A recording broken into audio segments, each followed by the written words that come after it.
नमस्कार, आप सभी को स्वागत है हमारे इस फिजिक्स टॉनिक यूट्यूब चैनल पर। हमने इससे पहले बात किया था, चाल के बारे में बात कर चुके थे।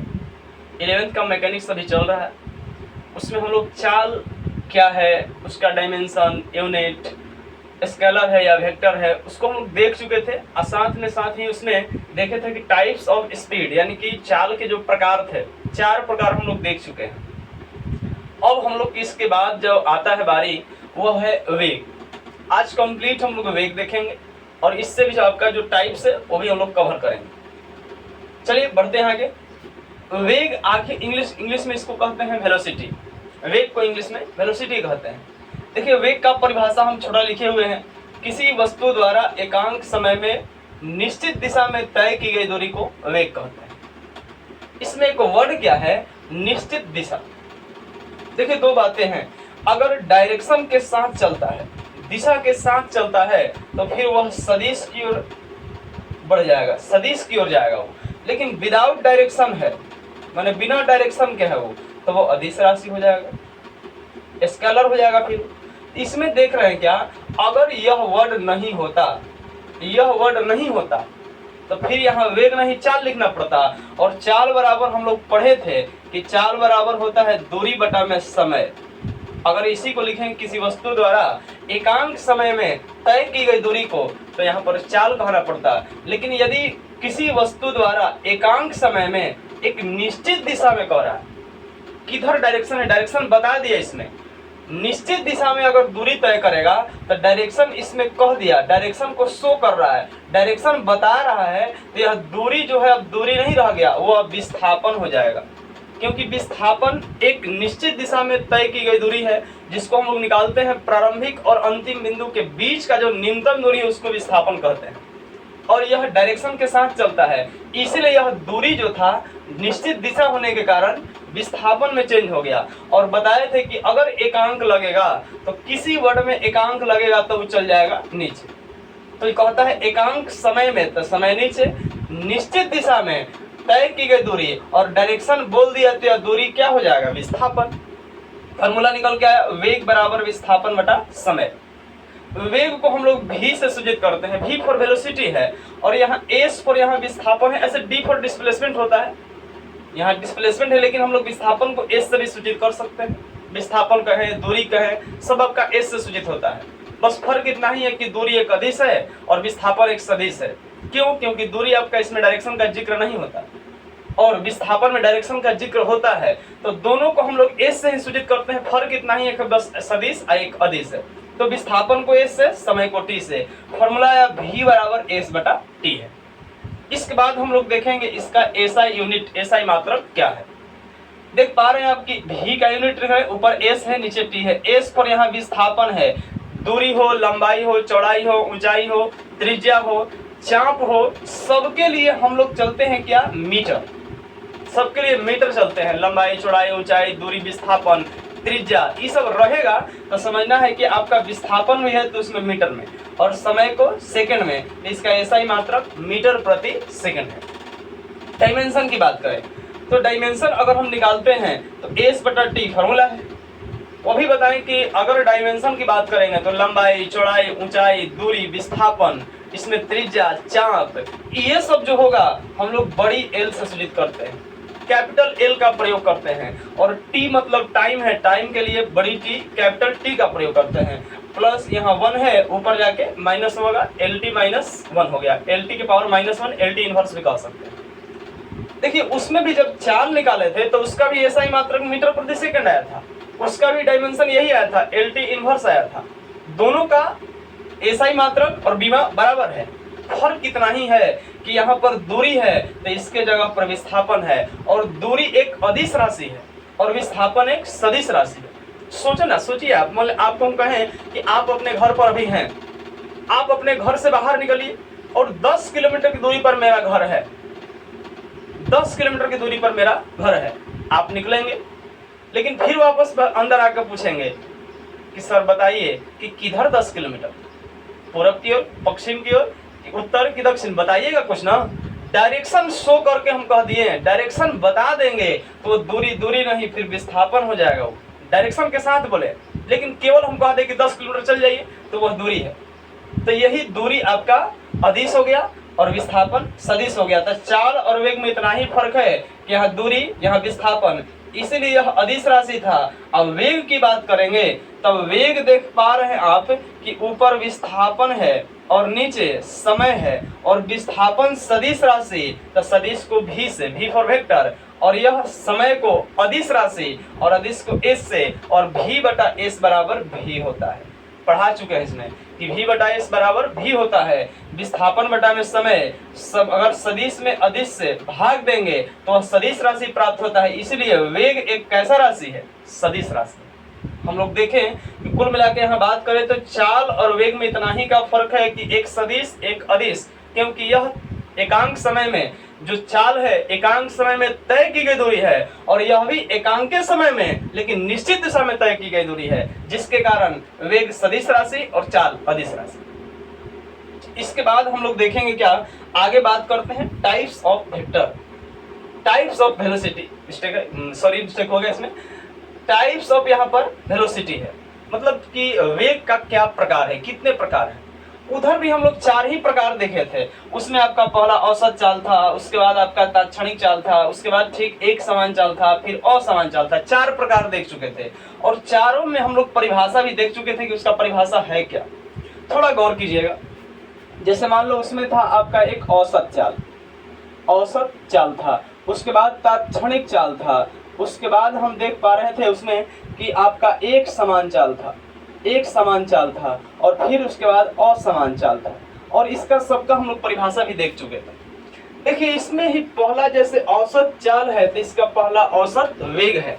उधर हम लोग फॉर्मूला देखे थे कि कुल दूरी बटा में होता है कुल समय, कुल समय। तो इधर भी सेम बात है कि इधर भी आपका बस खाली औसत है तो औसत है, चाल है तो यहाँ वेग है, तो यहाँ कुल लगेगा दोनों में कुल, लेकिन दूरी के जगह पर वेग है तो विस्थापन चलेगा। इसका मतलब कुल विस्थापन बटा में कुल समय का जो अनुपात होता है उसी को औसत वेग कहते हैं।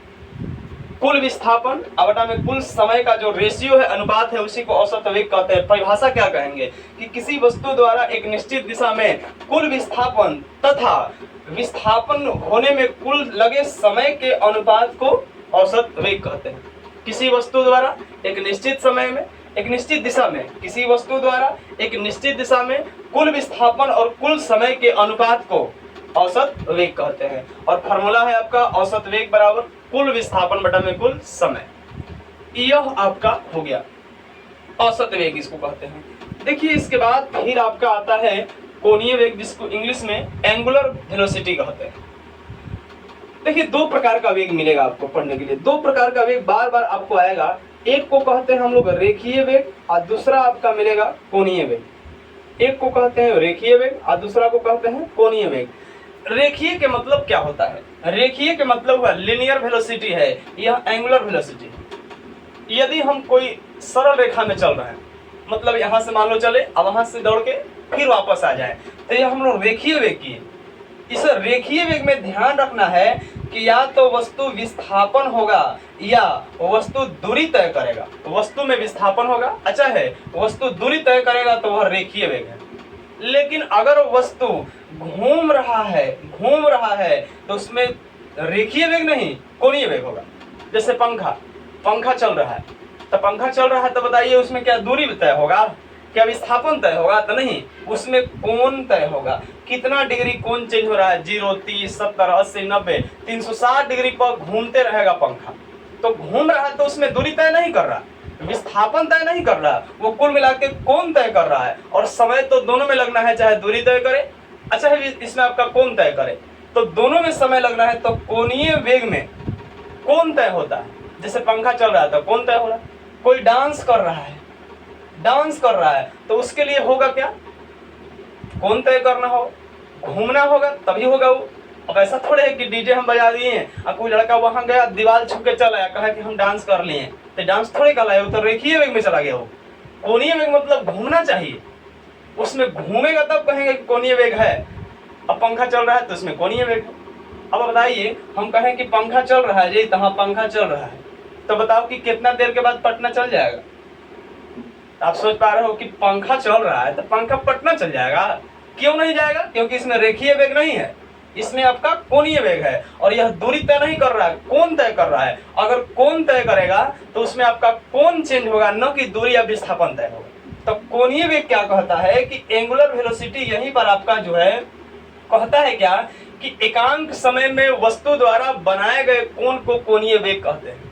एकांक समय में वस्तु द्वारा बनाए गए कोण को कोणीय वेग कहते हैं, और एकांक समय के मतलब समय बटा के नीचे, और बनाए गए कोण को हम लोग कोणीय वेग कहते हैं। और कोणीय वेग बराबर फॉर्मूला क्या निकल गया, कोण बटा में समय, और कोणीय वेग को ओमेगा से सूचित करते हैं। अगर हम इस तरह से डिजाइन मारते हैं, डब्लू को थोड़ा सा हम गोलिया देते हैं, गोल मटोल कर दिए, तो इसको हम लोग ओमेगा पढ़ते हैं। तो कोणीय वेग को ओमेगा से, और आप समझ पा रहे हैं कि कोण को हम लोग थीटा से और समय को टी से, तो फॉर्मूला निकल के आया ओमेगा बराबर थीटा बटा टी होगा। अगर इसका एसआई मात्रक हम निकालना चाहें तो आप नीचे निकाल सकते हैं, थीटा का रेडियन और समय का सेकेंड, तो इसका एसआई मात्रक रेडियन प्रति सेकेंड हो जाएगा। और यह भी एक सदिश राशि है, क्योंकि वेग कहीं भाग है तो निश्चित है कि सदिश राशि है, तो बाकी लिखने की जरूरत नहीं है। हम लोग देख पा रहे हैं इसमें कि थीटा बटा टी, इसका एसआई मात्रक रेडियन प्रति सेकंड है। देखिए थोड़ी बातें और समझेंगे, थोड़ा और ध्यान देंगे, आप लिखते इसको रोक के लिखते रहिएगा। अब समझने की जरूरत है कि कोणीय वेग आखिर है क्या। इसमें देख पा रहे हैं कि एक रेखीय वेग और दूसरा है कोणीय वेग। देखिए जैसे मान लो कि साइकिल चल रहा है, साइकिल आपका है, तो साइकिल में अगर साइकिल के चक्का घूम रहा है तो आप देख पा रहे हैं कि घूमेगा तो कोणीय वेग होगा, अगर दूरी तय करेगा तो केवल वेग होगा, उसमें रेखीय वेग होगा। तो अगर घूम रहा है लेकिन साइकिल के चक्का पर, साइकिल के चक्का तो चल रहा है, उसी पर हैंडल धर के कोई बैठा हुआ चला रहा है, तो वो घूम नहीं रहा है। ऐसा नहीं है कि जो साइकिल के चक्का घोलटनिया मार रहा है तो आदमी घोलटनिया मार के जा रहा है, ऐसा थोड़े है। यह व्यक्ति आगे बढ़ रहा है तो इस व्यक्ति में रेखीय वेग है, लेकिन जो चक्का चल रहा है उसमें कोणीय वेग है। इसका मतलब आपको एक बात समझ में आ रहा है कि आखिर जब साइकिल पर कोई व्यक्ति बैठ गया तो उसमें रेखीय वेग है और साइकिल के चक्का में कोणीय वेग है, तो दोनों में कुछ ना कुछ रिलेशन है, दोनों में कुछ ना कुछ रिलेशन है। तो आगे आपका रिलेशन मिलेगा, देखो धीरे धीरे सब मिलेगा, बहुत डिटेल इसको पढ़ना, अभी केवल इंट्रोडक्शन दे रहा है कि आखिर है क्या। वहां धीरे धीरे इसका हम लिखेंगे तो फिर इसका 2 दिन चलेगा, फिर इसका लिखेंगे तो इसका भी 2 दिन चलेगा, फिर इसका लिखेंगे तो इसका भी 3 दिन क्लास चलेगा। ये आपका डिटेल चलेगा क्लास, लेकिन अभी केवल इंट्रोडक्शन देखिए कि कहना क्या चाह रहे हैं हम। अभी देखिए क्या कि जो व्यक्ति बैठा हुआ है साइकिल पर बैठ के चला रहा है तो उसमें रेखीय वेग, चक्का घूम रहा है तो कोणीय वेग, तो दोनों में कुछ ना कुछ रिलेशन है। तो देखो दोनों में कुछ रिलेशन क्या है कि बात समझना है कि अगर मान लो कि एक छोटा चक्का है और एक बड़ा चक्का है, मतलब लड़का वाला छोटा बच्चा वाला वो साइकिल होता है, हम लोग सिंपल जो चलाते हैं वो साइकिल है।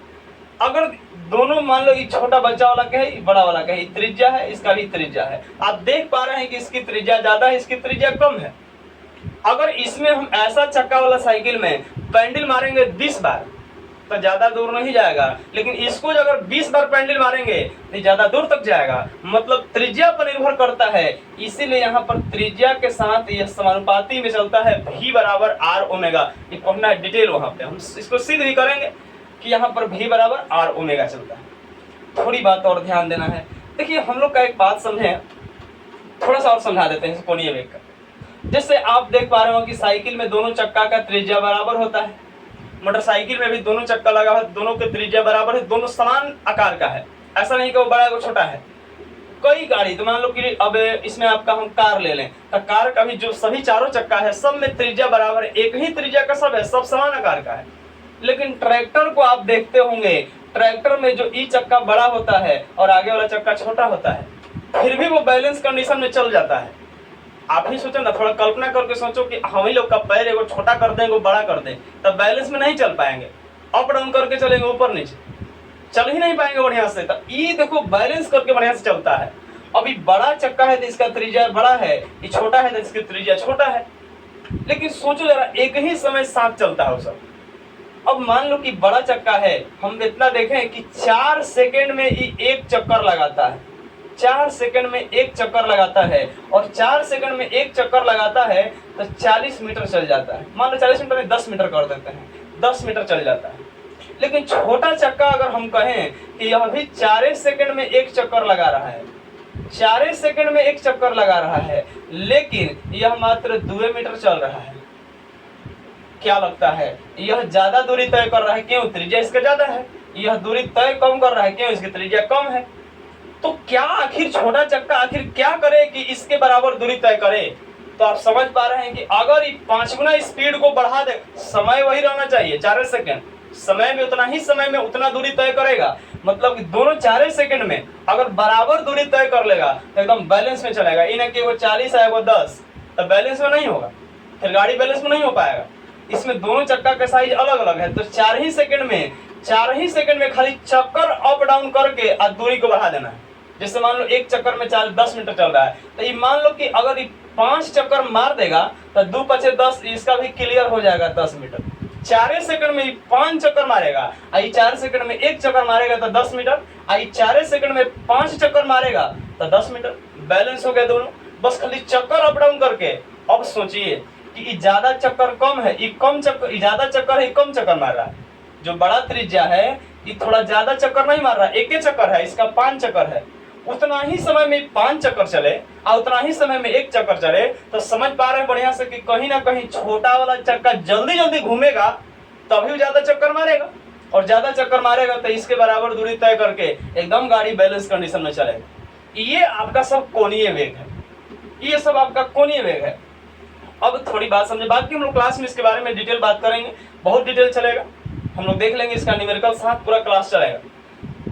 इसके बाद आपका है आपेक्षिक वेग। देखिए आपेक्षिक वेग को हम लोग और एक समान वेग को नेक्स्ट वीडियो में समझते हैं, इतना तक आप कवर कीजिए, फिर हम लोग इसका, क्योंकि इसमें भी आपका समय लगेगा, इसमें भी समय लगेगा, हम लोग नेक्स्ट वीडियो में देखेंगे। बाकी धन्यवाद, बेस्ट ऑफ लक।